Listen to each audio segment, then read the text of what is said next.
Hey guys, it's me again, Orc Slayer with this, where we last left off. Let's see, checking. They led the attack on the city to retake it. He killed Gaul. Deku has guardian powers. They saved a bunch of fallen panthers from the infinite forest. Osiris knows now, so yay. Next DLC. So, in that time between then and now, Deku is, of course, keeps on building up his people. His nice little house and increasing trade relations, and has sent troops to station Mars, as he agreed to with Nana Shimura, sending some of his more tougher units, you could say, that specialize in the desert terrain. Like the Desert Phantoms or something, I guess. Desert Phantoms, that's a really damn good name. I wonder if any troop has ever used that. The Desert Phantoms. They start digging in and such upon the agreed positions of what Rasputin of them have agreed upon. So he sends the Desert Phantoms, and then they start getting more blueprints and such for better generators and weapons to upgrade upon their own. Agreed. That Rasputin had agreed upon. In the following months, Zol and Nokris wake up. If you don't know who Nokris is, let me give you an example. He's pretty much the disowned son of Oryx. He practices necromancy. Now, which some of you may say, well, hang on, technically, Oryx and them Oryx has done the exact same thing. I think it's kind of confusing, because Nokris practices a different form of necromancy, I guess. It's very confusing. Very confusing indeed. With Nokris and Zol taking over, trying to at least, take over Mars. And with that, Rasputin calls upon Deku, but Nana Shimura, with the whole thing, doesn't have Deku being called in yet as the cavalry. Actually, yes, he is. As she's sending off transmission, a few, not Nana, actually, no one hears it, except Deku's transport ships, who all come rushing in as soon as they heard it. Deku looking to honor this deal and figuring that this would be an even greater chance to honor their deals, with Deku and his forces rushing in to help secure the area, with falling dropships dropping off heavy frames, shanks, servitors, captains and vandals, and his personal hive killers. They also come to notice the Cabal presence upon Mars. They're like, the Cabal are trying to station more troops on Mars. We've been throwing their efforts for as best we can, Michael, but it hasn't been as successful as we hoped so. With the limited amount of troops you've given, we've sort of just stayed within our own borders. It's like, I understand. He comes with at least 10,000 Fallen, as they engage the Cabal and Fallen thing, with Deku coming to approach Rasputin's core and such after he has landed and cut a bloody path across the hive. He's left Kirishima and Toga behind for this, bringing instead Mina and Twice. Mina and Twice being well equipped. Well, Twice being well with his tanks and such. And aside that, he's a pretty I forget the word. I forget the word. But he's very good at killing other things that are trying to kill him back. So, what he does is they land, and he gives command to each section. They come at it from 3 angles, with Twice assigning 3 tanks to each of the sides for support units. So with Deku and his Fallen cutting a bloody swath against the hive, leading up to where how you go along in the game, Mina and Twice land directly where that whole complex is. Not where Rasputin is, but like in that courtyard place. They both land there and have their Fallen set up a perimeter, keeping out Hive and Cabal alike. When Deku and his troops reach there, they have a pretty tight hold upon the place. They're forcing out the Hive and such. And with Deku coming to fight the Hive again, he's brought the Exile Baroness. Her being a Panther Baroness at this point, I would guess, or just a captain. Her being one of the ones that were there with him the longest. And he has built a great reputation with her and her troops. She says she appreciates a chance to get back at the Hive, but what are we doing here? So rich. As Deku has not really told the larger majority of the House of Panther why there's troops on why they're here on Mars, and he gives the explanation that he made a deal saying that we would help them defend Mars, or at least certain locations on it, from outside involvement. We tend to honor it. With Deku and his forces, like I said, locking down the complex, as Deku tells Mina and Twice to hold these positions and keep a tight hold. With Mina, and with all the troops, like the very powerful presence they brought, it really ain't that difficult. With Deku approaching through the complex and trying to make it to Rasputin. As he makes it through little by little, cutting down everything in his way. He eventually actually has to scale one part because he can't fit through some of the stuff. So he just climbs on top of something, climbs across the build, like platforms and such, and makes it down his way, cutting through even more Hive and more. Eventually making it to Rasputin's core after killing a Hive champion or whatever it was that you had to kill. Fan of Brain like, Deku, it's been a while. He's like, indeed. Now let's go see Rasputin. As he comes walking in, Zavala's there. They're like, oh, Shanks. Zaval's like, what are you doing here, Deku? He's like, Anna, why is Zavala here? And he looks angry. And as they have the whole conversation, Rasputin is too unpredictable to wield. Deku makes the thing, well, he's not a weapon. He is not to be wielded, but to be fought alongside of, and be given direction from. He is this world's servitor, is it not? Zaval's like, oh, Deku, we do not have time for your fallen religious, as then the whole Zol earthquake happens. Like, what was that? Rasputin wasn't the only thing to wake up. Fully, at least. As far as I know, Rasputin has been awake for quite a while. Not fully awake, but quite awake. As then he goes about completing the missions. Single-handedly most of the time, with a little bit of assistance from the Fallen, but the Fallen Baroness, as they all punch through. Eventually, Deku learning about Notchris and like a thing he's trying to perform. I believe that's how you meet Notchris, at least. As he burns his way through using his Scorch Cannon, he comes face to face with this fallen prince. As then he pretty much challenges Notchris and ends up fighting him, eventually destroying those crystals that keep him immune and pretty much ripping off his helmet. He's like, good trophy. As then he feels the sinking feeling coming over him.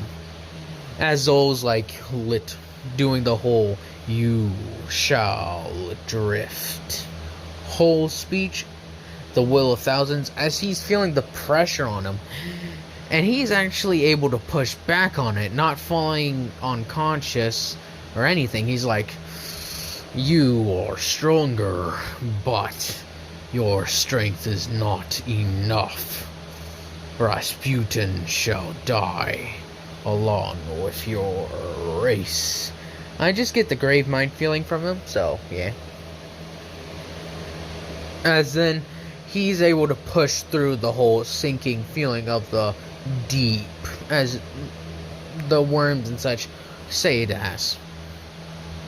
After breaking from the sensation and making his way back up, the Baroness and all of them say, "Shit has gone sideways." Zol is making his move, as Deku rushes to intercept, sending his teams throughout the complex as they upgrade the Valkyrie.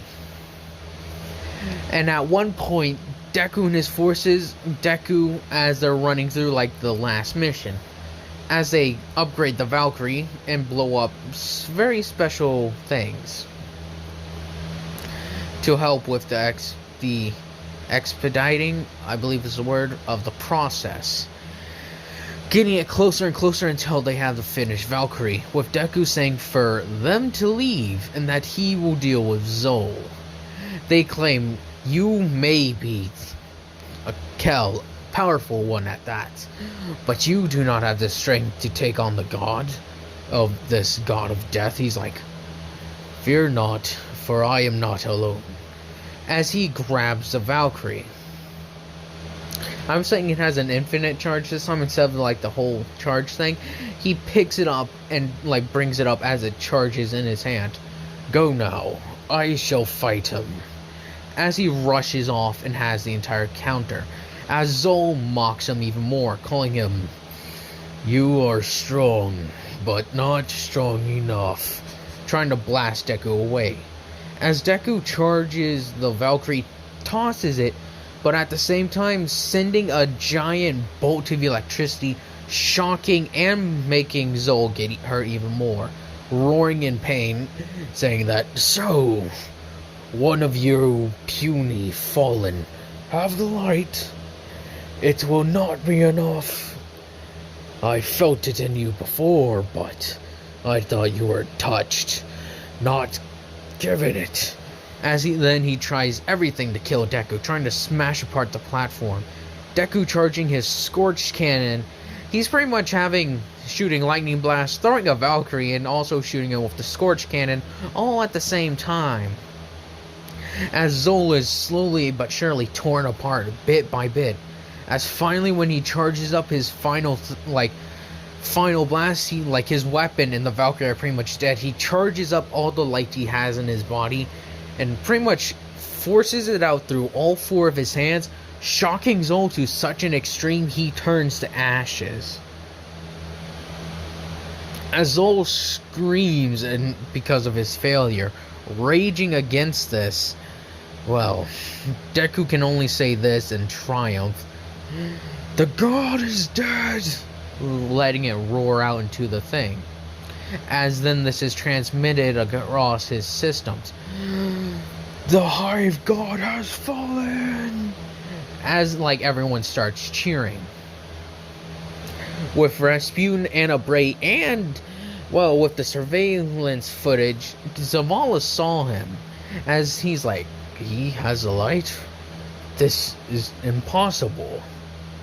As with Deku's final roar of victory, he takes a knee. That took a lot of energy out of him. With the Fallen dropping down, Mina and Twice coming to assist him. You okay, boss?" He's like, "I am fine." As he goes to stand up, "Take me to Rasputin." As then they fly the skiff towards him, taking his Scorch Cannon and such, noticing that it needs to recharge. He's like, as he puts his hand on it, "This thing has been with me for a while, and so have all you. I thank you all for your support and dedication." And they're pretty much saying, "You have earned our respect, Kel, my Kel. I would not call you my Kel otherwise." As he's like, "Thank you." As they arrive at the Rasputin's core, as he limps his way inside, saying that this would probably be a private meeting. As he goes to grab onto something to use, Anna Bray essentially says, "Here, take this," as she tosses something towards him. He grabs it and it's just like a giant stick. It's like, "Thank you," as he uses it to come his way, using it like a cane as he approaches Rasputin. Rasputin's like, speaking in Russian, as it says the speech he would in the canon, but he adds on to this, as she's like, Rasputin says, "And as a gift to the Panther, I offer you this," as he brings forth, gives him complete access to a Golden Age foundry. Now, the parts in this thing will be filled with fallen weaponry, not his, and that he respectfully asking that Deku just took on a god, that he be allowed to scan over Deku's equipment and such, the catches, his skiffs, even the fallen walkers, all of it, so that he may have this knowledge and see if there's a way to improve them. It's like, Kaminari's gonna have a field day with you. As she's like, oh, and he's like, Kaminari, as Anna Bray translates, "I would like to meet him. He broke through my firewalls once upon a time. Though it was years ago, I'd still like to meet him." As then eventually Kaminari's brought to this, and hearing about this Golden Age foundry. It's pretty small and they won't be able to mass produce things like they are on Earth, but they can get it kick-started with, well, they're gonna need a lot of resources first, and Deku would like to keep this site a secret, so that way other Fallen don't try to make a move on Mars just yet. They still have to keep on hold on territory for now, at the very least. As eventually Guardians are made, have pretty much not Anna Bray, but Nana Shimura, by some form or another, finds out what happened, and she's like, "I guess I'm not the only God Slayer anymore." Sure, he was the weakest of all the worm gods, or even gods of the Hive in general, but he was still a god. Give him that credit. So, with all that being said and done, how long is this going? It's been going for a decent long amount.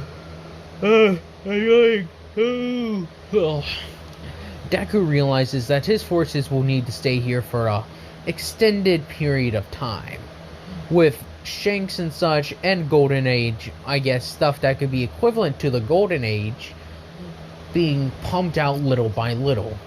First ones to be equipped with this weaponry are the ones on Mars, because he figures, well, the ones who should have it first should be the ones protecting the place, as they get upgraded armor, upgraded weapons, and upgraded machinery like shanks and frames. They're equipped with Rasputin's, as Rasputin overlooks his designs and likes them a lot as well, so he makes his own version along with the heavy frames. Kaminari has spent quite a while talking with Rasputin, speaking to him and conversing with him on ideas, and the two of them seem to get along quite well. With all this being known to them, Deku eventually has to leave and return to Earth, with Kaminari saying that he's left several of his best engineers in charge of the factories on Earth, and that they should be fine without him. Deku acknowledging this and wishing him luck, with him taking back Twice and Mina, Twice having fought a few more Hive and such. And with the fallen presence on Mars now, well, Rasputin's systems and such will be a lot safer, and he does have directives for them to do.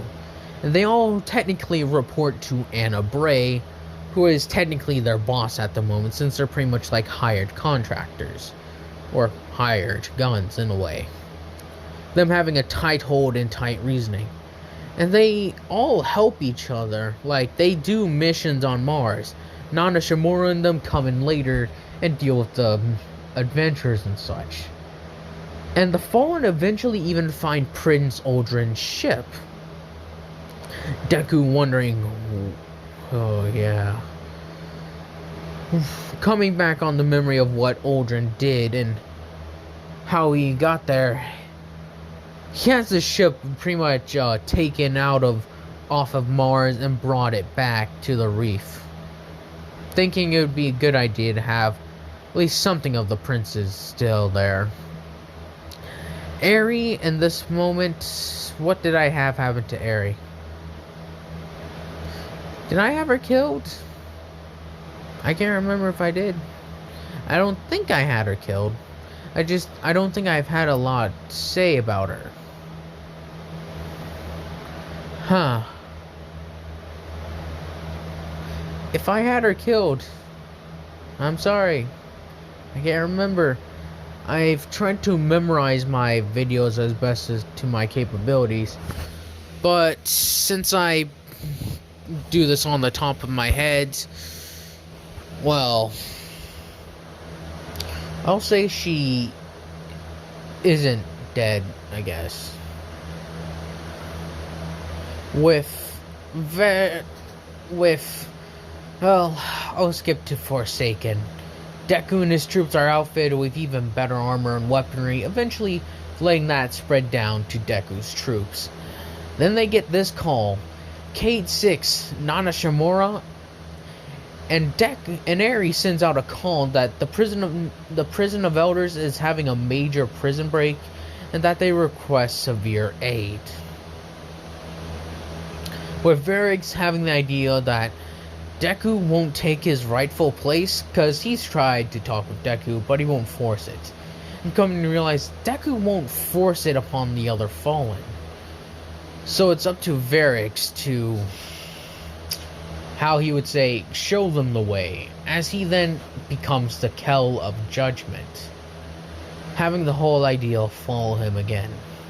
He even pleaded with Deku to take up his rightful spot, saying that the reef is in dire need of assistance and help, and the Fallen need his guidance as well. Deku saying that he can't, he has other duties to his house. Varix making the argument, your duties is to your house, but you won't do anything to expand it or keep it safe. Trying, in a way, chastising Deku. Deku looking down at Varix.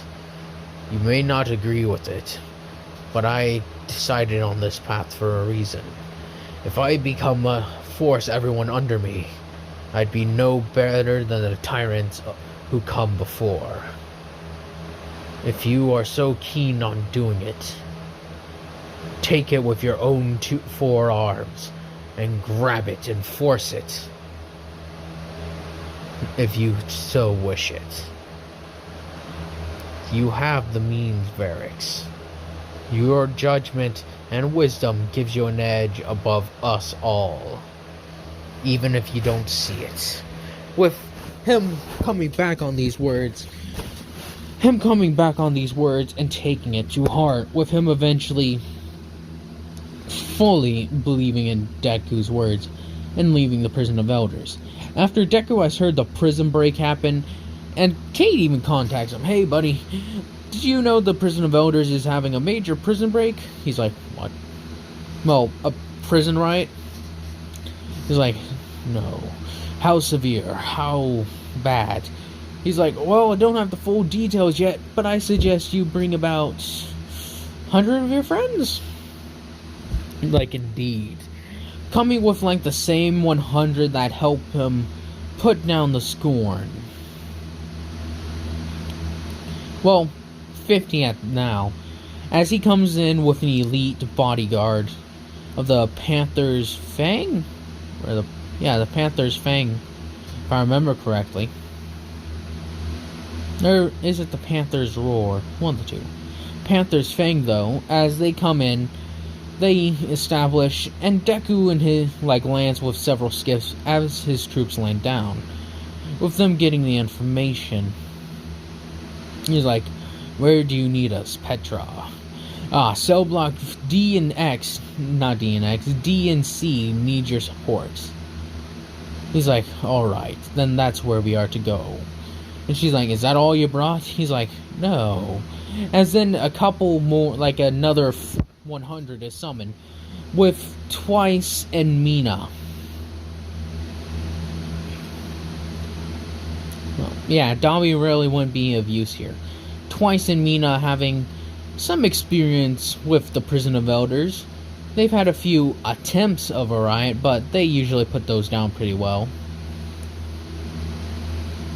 With they taking their own 50 troops and force going inwards.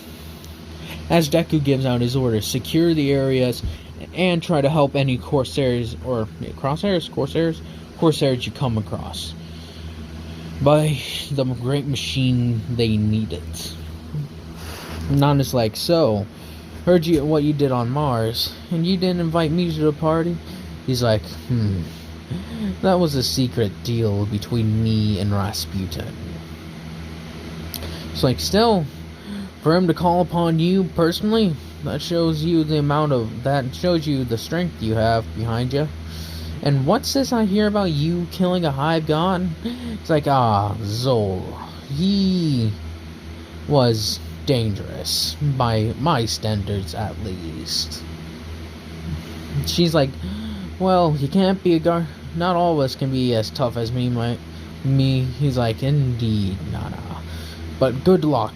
I shall see you on the other side. As they go into forcing inmates back into their cells, and eventually with Cayde and Nanashimura getting the whole system set up again, Deku and his troops do well, and eventually contacting Petra Vinge, asking her, everything's clear here, Petra. Order is restored, but check the barons. You're probably right. As she goes and rushes down there, as they hear the thing. Oh no. As she rattles out, Deku and Cayde, it's not a prison riot, it's a prison break. They're gone. There's a pale look coming over Deku as he's like, as he shouts out orders in Elixir, as they start trying to get to the bottom level, the lowest level they can, as they start rushing down the exits, it will take them at least 15 to 20 minutes to get there. When Cayde falls down completely, and has the entire scene play out. And he's like, this would be a whole lot easier if Deku was here, as he's firing around. It's like, come on!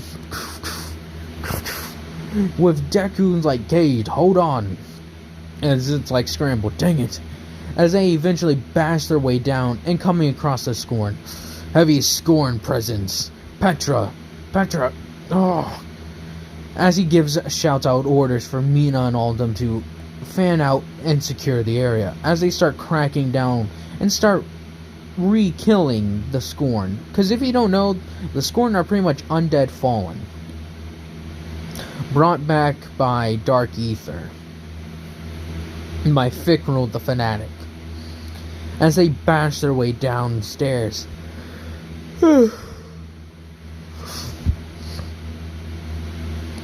With Nanashimura eventually getting to the scene, as Deku and his companions have fought their way down, losing a few of them, but not a lot. As they end up all coming across Cayde as he's dying, he's like, dang it, Guardian. As Deku sees Prince Aldrin as he's smirking, he fires his Scorch Rifle, along with like Mina and Twice, as they blast on the wall. They're like, dang it. She's like, Deku, if we hurry now, we can catch up to him. He's like, as Cayde's like, ragged breath is heard. He's like, Cayde. As he rushes over, getting on his hands and knees. He's like, oh, dang it. How you doing there, big fella? It's like, Cayde. As he like, shouts for a man to get over here. As then he starts trying to heal Cayde.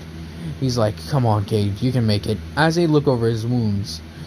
Bullet shots to chest and everything. As one starts looking over him, who has had some medical experience, and maybe a few on some exos, but not a lot. He's like, I can't do anything. As Nanashimura's like, as she starts healing him up, he's like, okay, anything to say, Nana? As she's just speechless, he's like, typical. I leave people speechless. More ragged breaths. He's like, hey Deku, remember that time we played poker? He's like, indeed. You bluffed us all real good, didn't you? One of the worst bets I've ever lost. But it was fun having you around, Deku.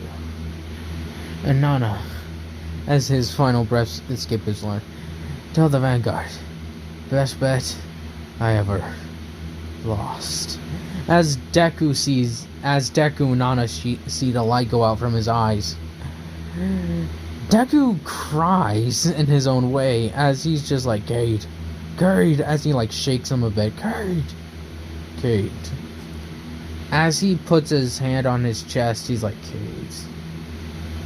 As he's like slumped over, he's like, as his like head is on Cayde's chest, you were one of my greatest friends, Cayde.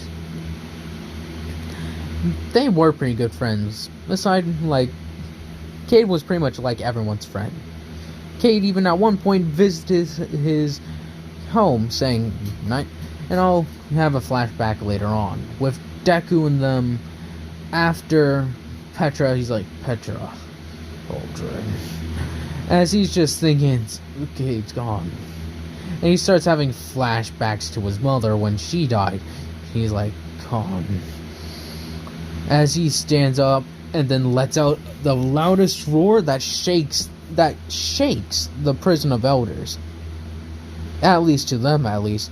As it's shaking, Petra's like, Jesus. As he lets out his cry of vengeance, screaming that he will come for Aldrin's head and the Scorn Barons, and he will mount them on the pikes. After this roar has been heard, he sets off, leaving the prison after they've all paid their final respects. He goes to his Earth and has a day to himself, organizing everything as he's let it known where they are and where they're gonna be. Nana and them having the same thing for the Vanguard. Ikora's like, I heard that Deku was there. How'd he take it? Nana's like, he's pissed. I mean, I think he's going to wherever the Barons are as we speak, or prepping at the very least. Zaval's and Ikora does the speech. Zaval's like, no, we are not conquerors. And knowing Deku, he will get Cayde's vengeance for us. Nana's like, no, Aldrin's Sov is mine. As she walks off with vengeance in her heart.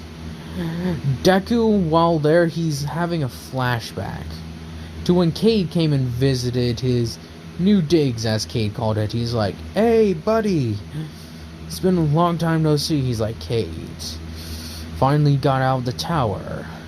First place you come here. He's like, well, I heard you had some new digs. Wanted to check it out. He's like, well, let me give you the grand tour. There's the factories over there, farmlands over there, as he points out several food shops. He's like, oh, wanna grab some food? He's like, you sure you can stomach fallen food? He's like, please, I'm the drinking champ of the city here you're talking about, as they go grab some authentic fallen food. Eating some weird alien things. I don't know. He's like, what is the spice with ether? We have plentiful. And with enough, with how small we are, many servitors means much ether. Our reserves are the highest among any fallen house. Others may starve. We savor and conserve. Same thing with the rising sun. You got any news on that Dusk place anyway? He's like, oh, they're in rough shape.